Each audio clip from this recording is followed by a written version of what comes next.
Hello everyone, स्वागत है आप सभी का डीपी की क्लास मैथ्स क्लिनिक में। स्टूडेंट्स, आज हम इस वीडियो लेक्चर में राम सिंह यादव के 50 एक्सरसाइज सेट वाली बुक के सेट नंबर 8 को सॉल्व करने जा रहे हैं। तो चलिए स्टूडेंट्स, स्टार्ट करते हैं आज के अपने इस वीडियो लेक्चर को। देखिए स्टूडेंट्स, हमारा पहला क्वेश्चन है 1200 रुपये 2 वर्ष बाद 1428 रुपये हो जाते हैं, तो ब्याज की दर प्रतिशत क्या है। तो हमें यहाँ पर क्या बताना है कि ब्याज की जो दर है वो कितने परसेंट है। ठीक है स्टूडेंट्स, तो चलिए देखिए, ये हमारा पहला क्वेश्चन। हमारा ब्याज कितना होगा स्टूडेंट्स। देखो 1200 रुपये आपने सपोज करो किसी बैंक में डिपॉजिट किए और आपको बाद में मिलते हैं 1428, तो ब्याज कितना मिला 1428 माइनस 1200। ठीक है, तो 228 रुपये में ब्याज मिल जाएगा। अब ब्याज के लिए हमारे पास एक फॉर्मूला होता है साधारण ब्याज का, P into R into T upon 100। अब ब्याज कितना मिला था 228, P प्रिंसिपल कितना था 1200 रुपये, दर हमें बतानी है, समय कितना है 2 वर्ष, और टोटल अपॉन में क्या लिखेंगे हम 100। तो 2 जीरो से 2 जीरो कैंसिल हो जाएंगे। अब 12 से देखो हमारे पास क्या बच गया स्टूडेंट, 228 बराबर 12 गुणा आर गुणा 2। मैंने आपको बताया था अगर बीच में इक्वल का साइन हो तो आपके लेफ्ट हैंड साइड और राइट हैंड साइड की वैल्यू अगर कोई कैंसिल हो रही है तो कर दो। देखो ये कैंसिल हो जाती है, कितने टाइम होती है 19 टाइम, 19 बार कट जाता है। तो कितना हो गया यहाँ से 2r, तो r बराबर कितना हो जाएगा स्टूडेंट्स 19/2, और इसे हम लिख सकते हैं 9.5। तो हमारा आज का पहला आंसर है पहले क्वेश्चन का 9.5। देखिए स्टूडेंट्स 9.5। ठीक है स्टूडेंट, तो इस तरह से आप इस पहले क्वेश्चन को कर सकते हैं। देखिए अब दूसरे क्वेश्चन की ओर चलते हैं। दूसरा क्वेश्चन है स्टूडेंट कि 15,625 का वर्गमूल क्या है। देखो 15,625 का वर्गमूल बहुत आसान सा है। आपके पास देखो इसको सॉल्व करने के बहुत सारे शॉर्टकट मेथड है, पर मैं आपको यहाँ पर शॉर्टकट मेथड से नहीं बता रहा हूँ क्योंकि एक क्वेश्चन में शायद आपको शॉर्टकट मेथड समझ आए या ना आए, इसलिए अभी मैं इसको आपको जनरल तरीके से बता रहा हूँ। लेकिन बाद में मैं इसके लिए जरूर एक वीडियो बनाऊंगा जिसमें आप शॉर्टकट तरीके से वर्गमूल को निकाल सकते हैं। तो देखिए क्या करते हैं इसमें स्टूडेंट, दाएं साइड से जोड़ा बनाना शुरू करते हैं और जोड़े बनाते हैं, और लास्ट में अगर कोई डिजिट सिंगल बच जाए तो उसके ऊपर भी उसका अकेले का ही जोड़ा बना देते हैं। जोड़ा तो नहीं बनाएंगे, मीन्स उसके ऊपर एक डैश लगा दो, ऐसा लगे कि ये एक जोड़ा है। मीन्स जोड़ा बनाना ही हो तो आप इसको 0 1 कर सकते हो। ठीक है ना, 0 की कोई वैल्यू नहीं है क्योंकि 0 1 और 1 एक ही मीनिंग देगा। अब स्टूडेंट्स हमें क्या करना होता है, यहाँ पर आप यहाँ पर वो नंबर लिखते हो जो यहाँ पर भी लिखते हो, और इन दोनों को मल्टीप्लाई करके इससे कम होना चाहिए इसके बराबर। तो एक ही कम एक, तो एक और एक तो बराबर है ना। अब हमारे पास क्या उतरता है जोड़ा, तो 56 आ गया। अब अगर एक यहाँ लिखा है और एक यहाँ भी लिखा है तो आप क्या करते हो, एक ही जोड़ते हो, तो यहाँ पर कितना आ जाएगा 2। ठीक है, अब हमें यहाँ पर भी एक नंबर लिखना है और यहाँ पर भी, उन दोनों को गुणा करके इसके बराबर आना चाहिए या इससे कम होना चाहिए। तो 2 लगा देते हैं, तो कितना हो जाएगा 22 दूना 44। ठीक है स्टूडेंट्स, अब इसमें से कितना आ जाएगा माइनस करके 12 आ जाएगा, और यहाँ पर अगर 2 और 2 लगाया है तो 2 ही आप क्या कर देते हो ऐड। तो अब कितना हो गया स्टूडेंट्स ये 24। अब आपको यहाँ क्या करोगे, एक जोड़ा और उतर जाएगा। अब यहाँ पर वो नंबर लिखना है जो यहाँ पर भी लिखना है, तो हम यहाँ पर सपोज करो 5 लगाते हैं, यहाँ भी 5, क्योंकि हमें पता है 5 5 25 है, लास्ट में 5 है तो 5 ही लगाना पड़ेगा। तो ये कितना हो जाएगा स्टूडेंट्स 1225। इस तरह से इसका आंसर आ जाएगा 125। तो देखिए स्टूडेंट्स हमारा इसका आंसर है सेकंड वाले क्वेश्चन का 125। दिख रहा है स्टूडेंट्स आपको 125। अब हम करते हैं स्टूडेंट नेक्स्ट क्वेश्चन को। नेक्स्ट क्वेश्चन देखिए क्या है, 506 और 1863 का महत्तम समापवर्त।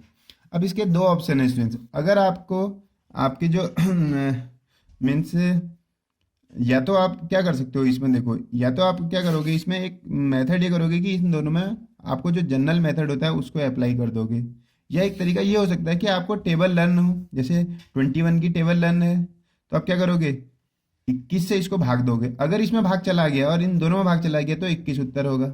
नहीं गया तो आप 22 से चेक करोगे, 22 से भी नहीं गया तो फिर 23 से चेक करोगे। अब लेकिन अगर आप 23 से चेक करोगे स्टूडेंट तो देखना 23 से दोनों में भाग चला जाता है, इसका मतलब इसका एस्केप क्या है 23 है। मीन्स इनमें से एक ही संख्या होगी जिससे इन दोनों में भाग चला जाएगा। यहाँ पर मैं आपको, आप पेपर में ऐसे ट्राई कर सकते हो, लेकिन मैं आपको एक तरीका बता देता हूँ, आप इस तरीके से भी कर सकते हैं। कैसे, देखिए आपको क्या करना है, ये दोनों नंबरों को एक दूसरे मीन्स छोटे नंबर से बड़े को देना है भाग। देखो 506 से देंगे किसको भाग, 1863 को। अब कितनी बार जाएगा स्टूडेंट्स ये, 3 बार, 5 × 3 = 15 हो जाता है, तो ये हो गया 1518 हो गया। अब माइनस कर लो स्टूडेंट्स, कितना होगा, 13 में से 8 गया 5, अब ये कितना हो जाएगा आपके पास, 5, 5 में से 1 गया स्टूडेंट्स 4, है ना, और 8 में से 5 गया तो 345 हो जाएगा स्टूडेंट्स ये। ठीक है, अब ये जो शेष आ गया है आपको क्या करना है, इस शेष से इसको भाग देना है, जिसको आप भाग दे रहे थे पहले, देखो 506 को। ठीक है, अब ये एक ही बार जाएगा, आपको पता है 345 हो जाएगा। कितना उत्तर आ जाएगा इसका, 161। अब 161 आ गया, 161 से फिर क्या करेंगे, इसको भाग दे देंगे किसको, 345 को। देखो अब कितनी बार जाएगा, 2 बार चला जाएगा। 2 से 161 को गुणा करोगे तो कितना होगा, 2 × 2, 2 × 12, 2 × 2 और 1 3। ठीक है, 322 हो गया। तो इसमें से कितना शेष आ जाएगा, 23 आ जाएगा। ठीक है ना स्टूडेंट्स। अब 23 से किसको भाग दोगे, ये 161 को। देखो 161 को भाग दिया। अब ये कितने बार जाएगा, 7 बार जाएगा, और ये कितना हो जाएगा, 161, और शेष कितना आ जाएगा, 0। अब आपको भाग नहीं देना है, जब आपका उत्तर 0 हो उस टाइम जिससे आपने भाग दिया था वही इन दोनों का एचसीएफ होता है। तो इसका एचसीएफ कितना होगा स्टूडेंट्स, 23 होगा। ठीक है, इस तरह से भी आप कर सकते हो, और चाहे तो आप शॉर्ट ट्रिक से कर सकते हो कि आप क्या कर सकते हो, जो ऑप्शन दिए हैं उन्हीं से चेक करके भी आप आंसर को सॉल्व कर सकते हो। देखिए आप क्या करते हैं, इसमें से 21 से भी दोनों को भाग दो, 22 से भी या 23 से भी, तो आपको जो इजी लगता है आप उससे करिए। ठीक है स्टूडेंट्स, अब नेक्स्ट क्वेश्चन करते हैं। देखिए अ तथा ब किसी काम को 10 और 15 दिन में पूरा करते हैं, दोनों मिलकर उस काम को पूरा करते हैं कितने दिनों में। तो देखिए ए करता है इसको, अ करता है 10 दिन में, और कितने दिन में करता है, 10 दिन में, और ब कितने दिन में करता है, 15 दिन में। आप बताइए कुल काम कितना होगा। सबसे पहले हम क्या निकालेंगे, कुल काम। हमेशा ऐसे क्वेश्चनों में कुल काम निकाला जाता है। कुल काम होता है इनका एलसीएम, तो इन दोनों का एलसीएम होता है स्टूडेंट्स 30, क्योंकि 10 तिया 30, 15 दूना 30, बहुत संख्या है ये जिसमें इन दोनों से भाग जा सकता है, मीन्स बहुत छोटी से छोटी संख्या है। ठीक है, अब कुल काम आ गया हमारे पास। अब हम इनकी क्षमता निकाल सकते हैं, अ की क्षमता। अ की क्षमता कितनी होगी स्टूडेंट्स, इससे इसको भाग दे दो, 10 तिया 30, और ब की क्षमता कितनी होगी स्टूडेंट्स, ब की क्षमता होगी 15 दूना 30। इसका मतलब है स्टूडेंट्स, अ की क्षमता का मतलब है कि जो अ है एक दिन में 3 काम करता है, 10 दिन में 30 काम करता है, और ब जो है एक दिन में 2 काम करता है और 15 दिन में 30 काम कर लेता है। अब दोनों एक साथ काम करेंगे तो दोनों की क्षमता को जोड़ देंगे, औदन ब की क्षमता। औदन ब की क्षमता कितनी हो जाएगी इसमें, 3 दिन 2 5। अब इसका मतलब है कि एक दिन में कितने काम हो रहे हैं, 5, और कुल काम कितने दिन में होगा, फिर कुल काम में लिया गया समय में लिए गए दिन कितने दिन लगे? अगर एक काम 5 दिन में हो रहा है, मीन्स कोई एक काम है, उसको क्या करते हैं, ये एक काम को मीन्स एक काम को 5 दिन में कर देते हैं, तो 30 काम को कितने दिन में करेंगे, 30/5, तो 5 6 30, इसका मतलब 6 दिन में काम पूरा हो जाएगा। ठीक है स्टूडेंट्स, अगला क्वेश्चन करते हैं। देखिए नेक्स्ट है हमारे पास 35 नंबर का क्वेश्चन है स्टूडेंट। देखिए अमित ने एक घड़ी 5% हानि में 190 रुपए में बेची। अब क्या करा, अमित ने 5% हानि में बेची, उसको फायदा तो हुआ नहीं। इसका मतलब अगर वो 100% में बेचता तो उसको कोई फायदा नहीं होता, कोई नुकसान भी नहीं होता, लेकिन उसने 5% हानि में बेच दी। तो कितने बेच दी उसने ये घड़ी, 95% में बेची, मीन्स परसेंट में 95% में बेची, रुपये में 190 में। ठीक है ना, क्योंकि 100% में बेचता तो उसे नुकसान तो नहीं होता। अब देखो अगर उसने क्या लिखा, अमित ने एक घड़ी कितने में बेची है, 5% हानि में बेची है। ठीक है, तो 95% में बेच दी, मतलब विक्रय मूल्य प्रतिशत में तो 95% है और रुपए में 190, लेकिन ये कितना होना चाहिए था, 100%, क्योंकि विक्रय मूल्य जब आप 100% करोगे तभी तो आपको बेनिफिट होगा, है ना। तो आप क्या करोगे, इसको हमें 100 बनाना है, तो दोनों और 95 से भाग दे दो, तो 95 से भाग देंगे तो ये तो हो जाएगा 1% और ये हो जाएगा 190/95, दोनों और 95 से भाग दे दिया। सोचो अब मुझे इसको 100% करना है, तो हम क्या करेंगे, इसको कर देंगे 100% बराबर 190/95 गुणा 100। सोचो दोनों और 100 से गुणा कर दिया। अब देखो कट जाता है ये 19 से, 5 से कटता है, 5 से 19 बार, 5 से ये 20 बार कट जाएगा। अब देखो 19 से 190 कितने बार कटता है, 19 दशम 190 और 20, तो 20,200 रुपये। तो इसका मतलब है घड़ी का जो क्रय मूल्य है स्टूडेंट्स वो 200 रुपये है, ठीक है। और बेची कितने की में थी, 190 में, तभी इसको 5% की क्या हो गई, हानि। ठीक है स्टूडेंट्स, अब नेक्स्ट क्वेश्चन करते हैं। देखिए, एक साइकिल के पहिए का व्यास, एक साइकिल के पहिए का व्यास कितना है, देखो 70 सेंटीमीटर, व्यास है बच्चों 70 सेंटीमीटर, 70 सेंटीमीटर। तो त्रिज्या कितनी हो जाएगी आप बताइए, त्रिज्या हो जाती है इसकी ठीक आधी, तो त्रिज्या हो गई 35 सेंटीमीटर। लेकिन अगर हमारा जो आंसर है देखो तो आप मीटर में है, तो इसे मीटर में बनाएंगे तो क्या करेंगे, 100 से भाग दे देंगे, ठीक है। तो अगर आपने 100 से भाग दे दिया इसे, तो आप इसे चाहो तो काट सकते हो 5 से, 5 सत्ते 35 और 5 से कितने बार कट गया, 20 बार, है ना, 20 पंचे 100, तो त्रिज्या हो गई 7/20। अब लिखा है 720 चक्कर लगाने पर कितनी दूरी तय करता है। पहले एक चक्कर निकाल देते हैं, एक चक्कर, एक चक्कर में तय दूरी, एक चक्कर में तय दूरी कितना होता है, अगर पूरा एक ऐसे घूमेगा, अगर पूरा घूमेगा तो इसके लिए जो फॉर्मूला होता है 2πr, तो इसका मतलब 2π का मतलब 22/7 और r कितना है 7/20। देखो 7 से 7 कट गया, है ना स्टूडेंट्स। अब देखो 2 से ये कितना बार कटेगा, 10 बार, और कितना बच गया हमारा 22/10, 10 से 22 को काट दो 2.2 मीटर, मीन्स एक चक्कर में 202.2 मीटर घूमता है। अब कितने चक्कर घूमने हैं, 720, तो 720 चक्कर, 720 चक्कर में तय दूरी, तय दूरी।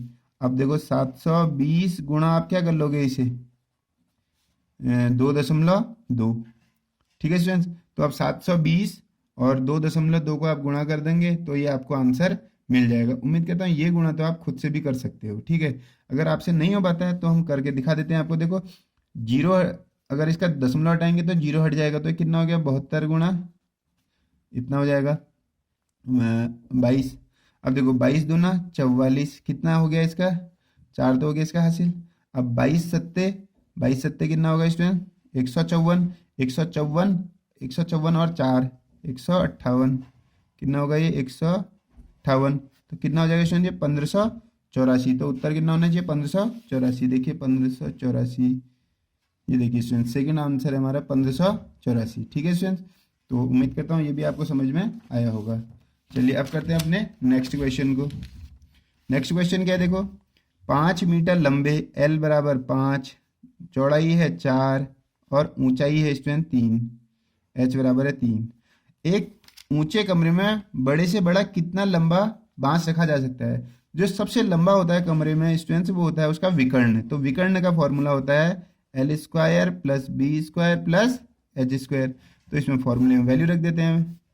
तो 5 का स्क्वायर कितना होगा स्टूडेंट्स, 5 का वर्ग होगा आपका 5 × 5 = 25, बी कितना है 4 4 चौको 16 और LB और H कितना है 3 3 9। तो कितना हो गया स्टूडेंट्स है 16 9 25 और 25 50। 50 को हम कितना लिख देते हैं 5√2, क्योंकि 5 × 5 = 25, √2 का वर्ग करोगे 2, तो 25 दूना 50। तो इसका उत्तर होना चाहिए 5√2। देखो स्टूडेंट्स ये कितना है 5√2। इस तरह से ये भी हमारा इसका आंसर हो गया। नेक्स्ट क्वेश्चन देखते हैं स्टूडेंट्स।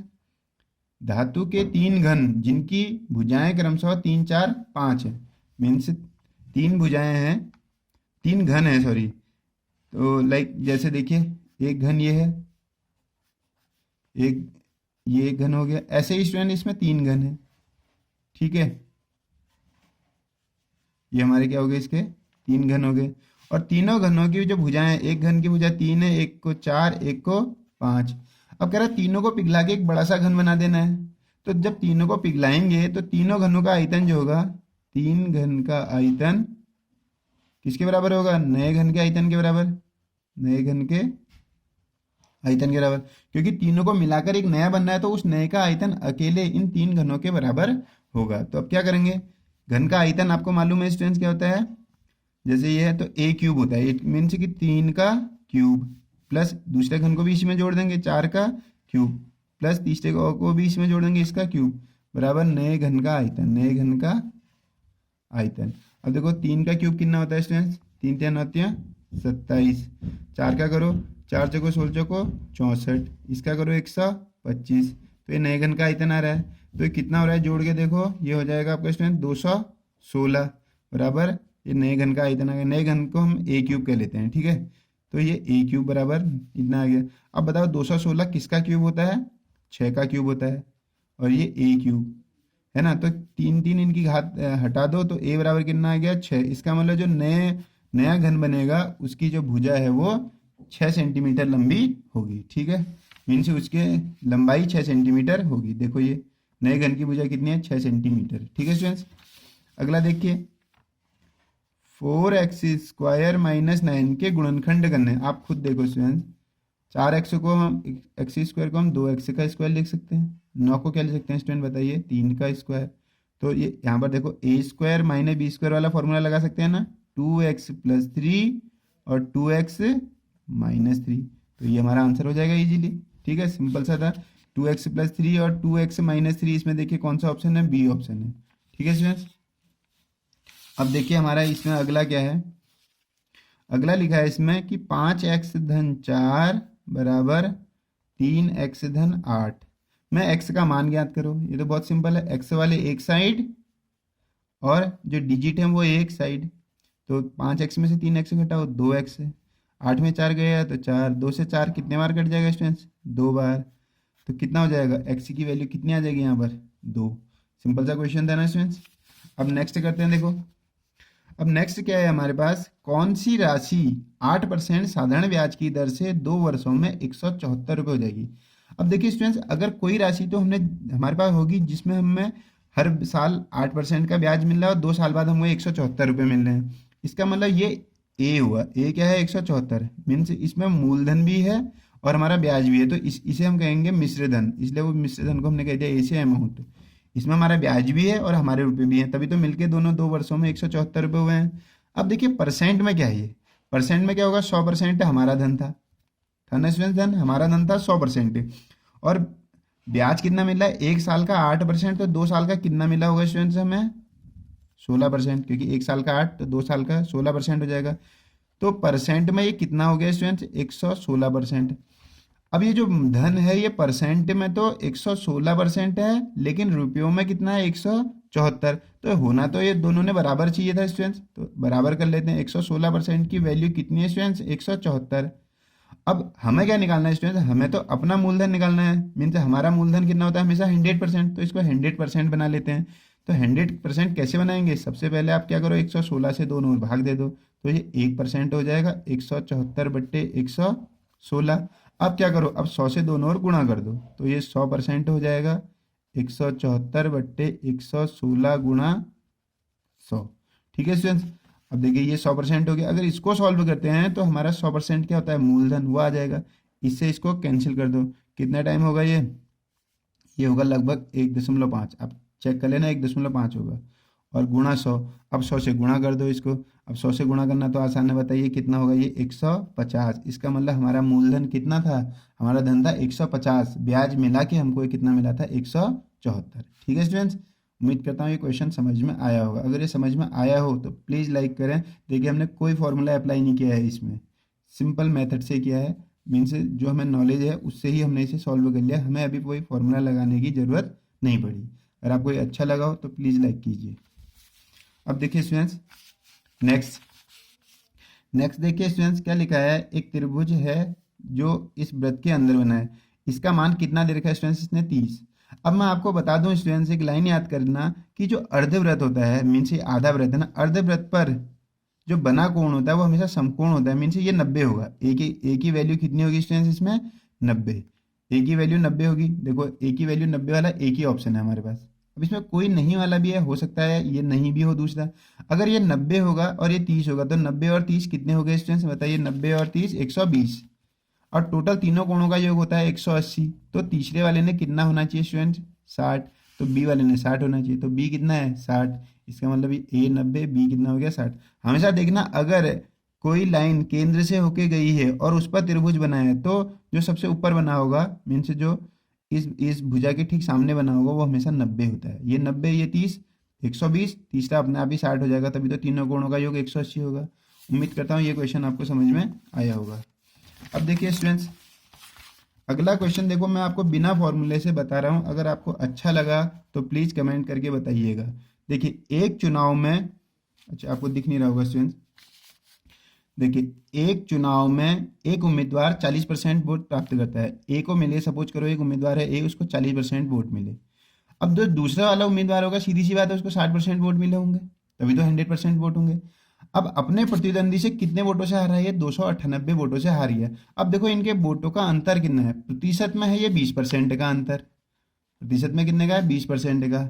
और नंबर में कितना है? 298 का। ठीक है, तो कुल कितने वोट पड़े आप ही बताओ। वोट कितने होते हैं? हमेशा 100% होते हैं ना। तो 100 बनाने के लिए 20 को क्या करना पड़ेगा? 5 से गुणा, 20 पंचे 100। और इस 298 को भी क्या करेंगे हम? 5 से गुणा कर देंगे। तो 5 से गुणा करिए, 5 ठे 40, 4 5 नम 45, 45 और 4 49, 4 हो जाएगा, 5 दूना 10 और 4 1490। तो इसका उत्तर कितना आएगा स्टूडेंट? 1490। तो देखिए हम स्टूडेंट, हमने इसमें कुछ नहीं किया था। एक को मिले 40% वोट, दूसरे को मिले 60, तभी तो 100% होंगे। दोनों का अंतर कितना है? 20% का। प्रतिशत में तो 20% से हारा है, लेकिन वोटों में वो 298 वोटों से हारा है। लेकिन वोट कितने परसेंट होते हैं इसमें? 100%। तो इसको 5 से गुणा किया, तो इसको भी 5 से गुणा किया, और 1498 हमारा उत्तर आ गया। बताइए, 2 लाइन का क्वेश्चन था। अगर ये आपको अच्छा लगा हो, बिना किसी फॉर्मूले के लगाया करा था हमने क्वेश्चन, अगर अच्छा लगा हो तो प्लीज़ लाइक कीजिए और कमेंट करके बताइएगा कि कैसा लगा था। ठीक है स्टूडेंट्स, अब देखिए नेक्स्ट करते हैं स्टूडेंट्स।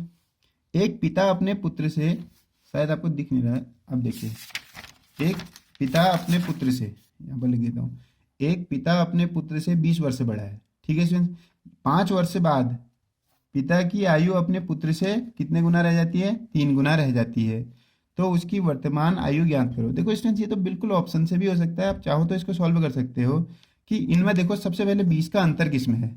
देखो 5 और 25 इसमें, 10 और 30, 20 का अंतर इसमें, 20 का अंतर इसमें, या तो पहला ऑप्शन है या दूसरा है। अब देखो 5 वर्ष से बाद, 5 वर्ष बाद क्या होंगे? ये पहले से ही स्टार्ट करते हैं। 5 वर्ष बाद ये 10 वर्ष हो जाएंगे और ये 30 वर्ष हो जाएंगे। तो ये कहता है कि पुत्र से 3 गुना रह जाता है। देखो 10 तिया 30, 3 गुना रह गया है, तो ये तो सीधे से ही हमारा पहला आंसर हो गया। आप देख लीजिए कि इसमें दोनों में एक दूसरे का अंतर कितना है? 20 वर्ष का, तो 20 वर्ष से बड़ा है। 5 वर्ष बाद, 5 वर्ष बाद बेटा हो जाएगा 10 का और उसके पिता हो जाएंगे 30 के। तो 10 के और 30 के, तो कितने का अंतर रह गया? 3 का। 10 तिया 30 ना, 3 गुना रह जाएगा, कहा उसने। तो वर्तमान आयु ज्ञात करो, तो वर्तमान आयु आप उनके हिसाब से 5 और 25 होगी। ठीक है स्टूडेंट्स, तो इसको हम बिना फॉर्मूले के सॉल्व कर रहे हैं, तो आप इसको कर सकते हो सॉल्व, लेकिन हमारे हिसाब से सिंपली आंसर से ही पता चल रहा है। ठीक है स्टूडेंट, नेक्स्ट देखिए 45वां। अब देखो यहाँ पर लिखा है 12, 11 और 25। ठीक है स्टूडेंट्स, अब देखिए 25 को कितना लिख सकते हैं? 25 का वर्गमूल होता है 5, तो 11 और 5 कितना हो जाएगा? 16। 16 का वर्गमूल कितना होता है स्टूडेंट? 4। तो 12 और 4 कितना होता है? 16। 16 का वर्गमूल फिर से कितना हो जाएगा स्टूडेंट? 4। ये तो सीधे निकालने की जरूरत नहीं है ना, सीधे ही आंसर आ रहा है। देखो 25 का वर्गमूल बताओ 5, और 11 और 5 कितना हो जाएगा? 16। फिर वर्गमूल 16 कितना हो जाएगा? 4। तो 12 और 4 कितना हो जाएगा? 16। 16 का वर्गमूल कितना हो जाएगा स्टूडेंट? 4। देखिए बहुत आसानी से हमारा ये आंसर आ गया है। ठीक है स्टूडेंट्स, अब नेक्स्ट क्वेश्चन करते हैं। देखिए देखो स्टूडेंट्स, यहाँ पर कोई डिजिट दी हुई है, 7 9 12 14 17 19 22। ठीक है स्टूडेंट्स, अब देखिए इसमें क्या डिफरेंस है, पहले तो देखते हैं। हमें इसका अगला टर्म बताना है। देखो 7 और 2 9, 9 3 12, 12 2 14, 14 3 17। ठीक है स्टूडेंट्स, 17 और 2 19, 19 और 3 22। तो देखो इसमें पहले 2 फिर 3 फिर 2 फिर 3 फिर 2 फिर 3, तो अगले में कितने का अंतर रहेगा? 2 का। तो सीधे से बताओ कितना होगा? 22 और 2 24। हमारा उत्तर हो जाना चाहिए था 24, तो सीधे सीधे हमारा आंसर आ गया है 24। ठीक है स्टूडेंट्स, अब देखिए अगला क्वेश्चन करते हैं। इसमें इससे पहले क्वेश्चनों की तरह ही इसमें कुछ शब्द दिए गए हैं जो एक दूसरे से संबंधित हैं। तो आपको ये बताना है कि देखो इसमें ही पूछ रहा है, निम्न प्रश्न में 3 शब्द दिए गए हैं जो पहले 2 शब्दों से किसी न किसी प्रकार से संबंधित हैं।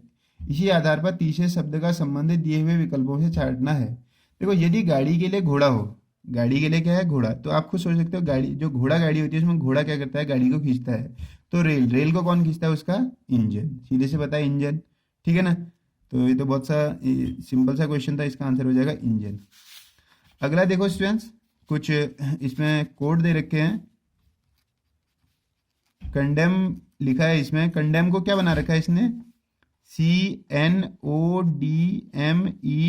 अब देखना है हमें क्या करना है। देखो पहले वाले को कोई चेंज नहीं करा है, ON। दूसरे वाले में इसने दोनों को आगे पीछे लिख दिया, फिर कोई चेंज नहीं करा है, फिर दोनों को आगे पीछे लिखा है, फिर कोई चेंज नहीं करा है। इसका मतलब है पहले, अब पहले वाले को चेंज नहीं करा है, बाद के दो को चेंज करा है। तो देखो हम भी ऐसे ही कर देते हैं। हमें लिखना है कोड टीचर का, TEACHER। ठीक है स्टूडेंट्स। अब देखो पहले वाले को चेंज नहीं करना है, बाद के दोनों को कर देना है, तो क्या हो जाएगा ये AE। फिर C को नहीं करना है, HE को करना है, तो EH और R।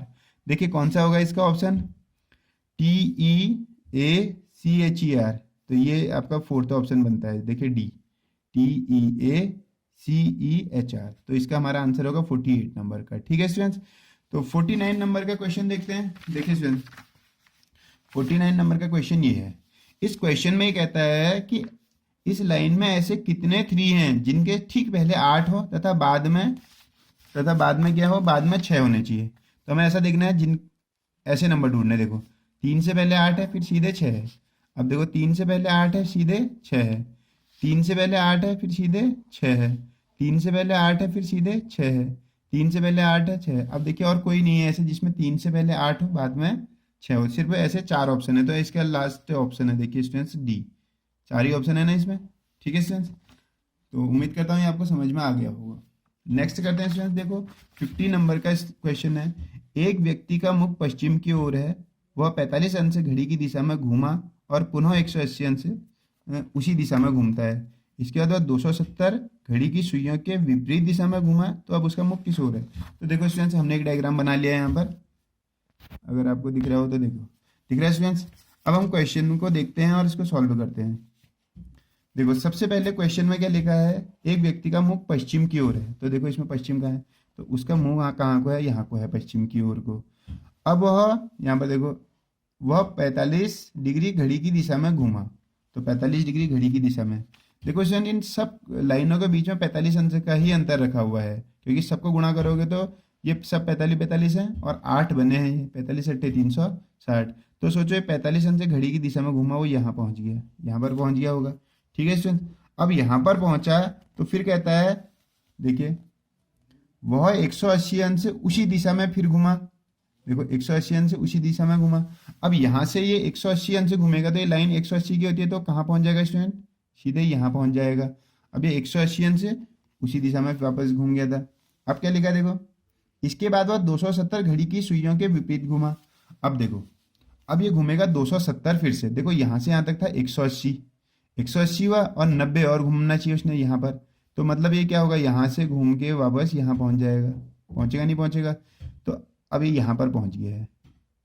तो अब पूछता है कि उसका मुख किस दिशा में है। तो ये लाइन कौन सी वाली दिशा में है स्टूडेंट, देखो दक्षिण पश्चिम। इसका मतलब है कि उसका मुंह अभी कहाँ की ओर है, दक्षिण पश्चिम की ओर है। तो ये सारे क्वेश्चन इस सेट के भी हो गए हैं स्टूडेंट्स। अगर आपको थोड़ा भी पसंद आए हो तो प्लीज़ लाइक कीजिएगा, शेयर कीजिएगा और सब्सक्राइब कीजिएगा। मिलते हैं आपको नेक्स्ट वीडियो लेक्चर में।